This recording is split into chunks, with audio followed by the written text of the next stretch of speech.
जीवन में महात्मा बुद्ध ने जीवन जीने के सही तरीके बताए हुए हैं और उस तरीकों से अगर हम अपना जीवन व्यतीत करते हैं तो हम सच्चाई की राह पर चलकर अच्छे से अपना जीवन व्यतीत कर सकते हैं।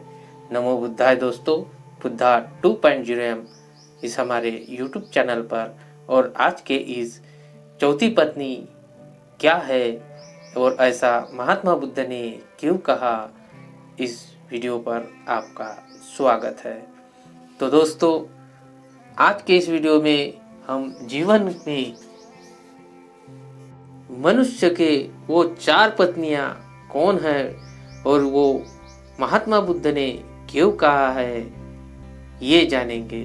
तो दोस्तों, वीडियो को आखिर तक ध्यान से ज़रूर देखना क्योंकि ये वीडियो आपके लिए महत्वपूर्ण हो सकता है।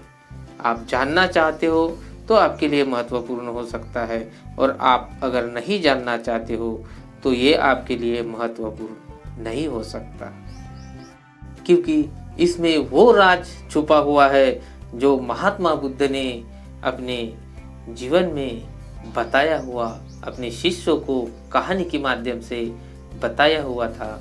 तो दोस्तों, अब हम बढ़ते हैं हमारी कहानी की तरफ। दोस्तों, महात्मा बुद्ध ने पूरी दुनिया को शांति, करुणा और सहिष्णुता की तरह राह पर चलने के लिए प्रेरित किया है। इसलिए आज के अनुयायी दुनिया भर में है। भगवान बुद्ध की सीख आज के इस आपाधापी भरे हुए युग में भी पहले जितनी प्रासंगिक है। गौतम बुद्ध का कहना था कि हर पुरुष की 4 पत्नियां होती है और उसे होनी चाहिए, जिनके पीछे एक दिलचस्प कहानी है। बुद्ध के प्रारंभिक उपदेश वाले 32 आगाम सूत्रों में से एक मैं इस कहानी को जिक्र कर रहा हूँ। मैं इस कहानी को आपके समीप ला रहा हूँ। तो दोस्तों, क्या है ये 4 पत्नियां? 4 पत्नियां की कहानी अपने शिष्य से बताते हुए महात्मा तथागत भगवान गौतम बुद्ध कहते हैं कि एक आदमी था जिसकी 4 पत्नियां थी। समय बीतने पर वो बीमार पड़ा तो उसे अपनी मौत दिखने लगी। जीवन के अंत में वो बहुत अकेलापन महसूस करने लगा। उसने अपनी पहली पत्नी को बुलाया और उसे अपने साथ दूसरी दुनिया में चलने के लिए कहा। व्यक्ति ने कहा, मेरी प्रिय पत्नी, मैंने तुम्हें सबसे ज़्यादा प्रेम किया है, हमेशा तुम्हारा ख्याल रखा है। अब मैं मरने वाला हूँ, तो क्या तुम मेरे साथ वहाँ चलोगी जहाँ मैं मृत्यु के बाद जाऊँगा? तो उसके बाद पहली पत्नी ने उसे जवाब देते हुए कहा, उसने जवाब दिया, मेरे प्यारे पति, मुझे पता है कि आप हमेशा मुझसे प्यार करते थे और अब आपका अंत करीब है। ऐसे में अब आपसे अलग होने का समय आ गया है। अलविदा मेरे प्रिय, मैं आपके साथ नहीं चल सकती। फिर उस आदमी ने अपनी दूसरी पत्नी को बुलाया और उसे भी वही कहा जो उसने पहली पत्नी से कहा था। दूसरी दुनिया में चलने के लिए वो दूसरी पत्नी को बोल रहा था, बाद के सफ़र पर साथ चलने की विनती की। तो दूसरी पत्नी ने उसे जवाब दिया, प्रिय पति, आपकी पहली पत्नी ने आपकी मृत्यु के बाद आपका साथ देने से इनकार कर दिया, तो फिर मैं भला आपके साथ कैसे जा सकती हूँ? आपने तो मुझे केवल अपने स्वार्थ के लिए प्यार किया है। अपने स्वार्थ साधने के लिए ही आपने मुझे प्यार किया और मुझसे संबंध बनाया। मृत्यु के शैया पर लेटे हुए शख्स ने जब अपनी तीसरी पत्नी को बुलाकर जब यही सवाल पूछा, तीसरी पत्नी ने आंखों में आंसू भरकर उत्तर दिया, मेरे प्रिय, मुझे आप पर दया आ रही है और अपने लिए दुख हो रहा है, इसलिए मैं अंतिम संस्कार तक आपके साथ चलूंगी और आपके साथ रहूंगी। आगे मैं आपके साथ नहीं जा सकूंगी। उसकी चौथी पत्नी, जिसकी उसने ज़्यादा परवाह नहीं की थी, चौथी पत्नी के साथ उसने हमेशा दासी जैसा बर्ताव किया था और हमेशा उसे फटकारा लगाई थी। पुरुष ने सोचा, अगर वो उसे अंतिम सफर पर साथ चलने को कहेगा तो पक्का मना कर देगी।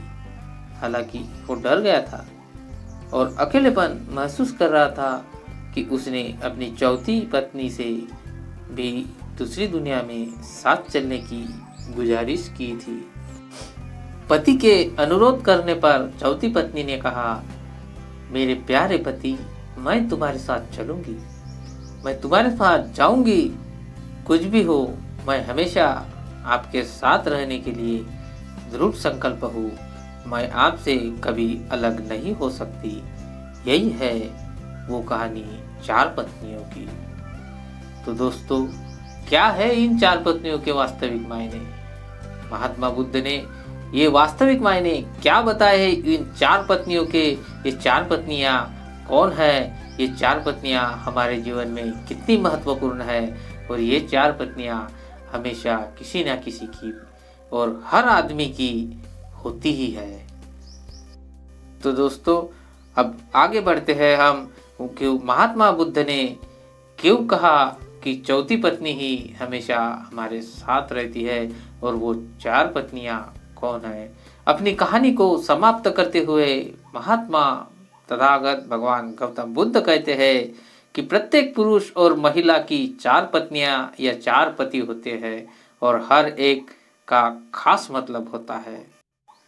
दोस्तों, पहली पत्नी या साथी हमारा शरीर होता है, जिसे हम दिन रात प्यार करते हैं। सुबह के समय हम अपना चेहरा धोते हैं, कपड़े और जूते पहनते हैं, हम अपने शरीर को भोजन देते हैं। हम पहली पत्नी की तरह अपने शरीर का ख्याल रखते हैं, लेकिन दुर्भाग्य से जीवन के अंत में शरीर यानी अब हमारी पहली पत्नी हमें अगली दुनिया में नहीं ले जा सकती। हम शरीर का इतना ख्याल रखते हैं, लेकिन शरीर हमारे साथ आगे नहीं जा सकता। दोस्तों, महात्मा बुद्ध ने आगे बताते हुए कहा, जब अंतिम सांस हमारे शरीर को छोड़ती है तो चेहरे का रंग बदल जाता है और हम अपने उज्जवल जीवन को खोने लगते हैं। हमारे प्रियजन इकट्ठा होकर विलाप कर सकते हैं, लेकिन इसका फायदा किसी को नहीं होता। ऐसे समय में शरीर को अंतिम संस्कार के लिए एक खुले मैदान में रख दिया जाता है और सिर्फ सफेद राख बच जाती है। यह हमारे शरीर का गंतव्य है। तो दोस्तों, महात्मा बुद्ध ने दूसरी पत्नी के बारे में कहा है कि दूसरी पत्नी हमारे भाग्य, भौतिक चीजों, धन संपत्ति, प्रसिद्धि, पद और नौकरी को दर्शाती है।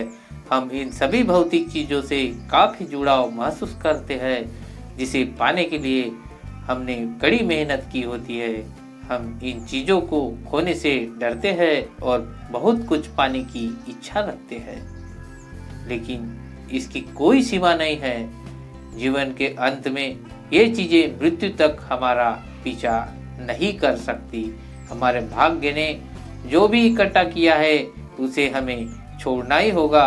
हम इस दुनिया में खाली हाथ आए हैं और खाली ही हाथ जाएंगे, और मृत्यु के समय भी हमारे हाथ खाली ही होते हैं।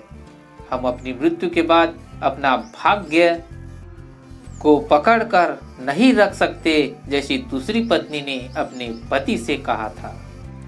तुमने अपने अहंकार और स्वार्थ के लिए सिर्फ मुझे अपना साथ रखा और अब अलविदा कहने का समय आ गया है। अब मैं आपको अलविदा कहती हूँ। तो दोस्तों, महात्मा बुद्ध कहते हैं कि तीसरी पत्नी का अर्थ यहाँ हमारे नाते रिश्तेदार से है। यह हमारा माता, पिता, बहन और भाई, सभी रिश्तेदार। दोस्तों, समाज की हर तरह है, वो आंखों में आंसू लिए हमारे साथ शमशान घाट तक आ सकते हैं। वो हमारे लिए दुखी और उदास रह सकते हैं। इसलिए हम अपने शरीर, भाग्य और समाज पर निर्भर नहीं रह सकते। हम अकेले आते हैं और अकेले ही इस दुनिया से जाते हैं। मृत्यु के बाद कोई हमारा साथ नहीं दे सकता। तो दोस्तों, महात्मा बुद्ध ने चौथी पत्नी के बारे में कहते हुए कहा कि कोई हमारे साथ नहीं रहता, सो सिर्फ हमारे साथ चल सकता है, वो है हमारी आत्मा, हमारा मन। इसी के सिवा हमारे साथ कोई नहीं चल सकता। इसलिए चौथी पत्नी कौन है, ये आपको समझ में आ ही गया होगा। तो दोस्तों, ये कहानी आपको कैसी लगी और ये महात्मा बुद्ध ने 4 पत्नियों के बारे में जो बताया है वो आपको कैसा लगा, ये हमें नीचे कमेंट बॉक्स में ज़रूर बता दीजिए। और अगर ये वीडियो थोड़ा सा भी अच्छा लगे तो इसे शेयर ज़रूर कर देना। और अभी तक आपने इस वीडियो को लाइक और चैनल को सब्सक्राइब नहीं किया हो और बेल आइकन प्रेस नहीं किया हो तो कर दीजिए दोस्तों, ताकि हमारे आने वाले ऐसे वीडियो आप तक सबसे पहले पहुंच सके। तो दोस्तों, मिलते हैं अगले वीडियो में। तब तक के लिए आप जहाँ भी रहे खुश रहे और खुशियाँ बांटते रहे और बुद्ध ज्ञान प्राप्त करते रहे।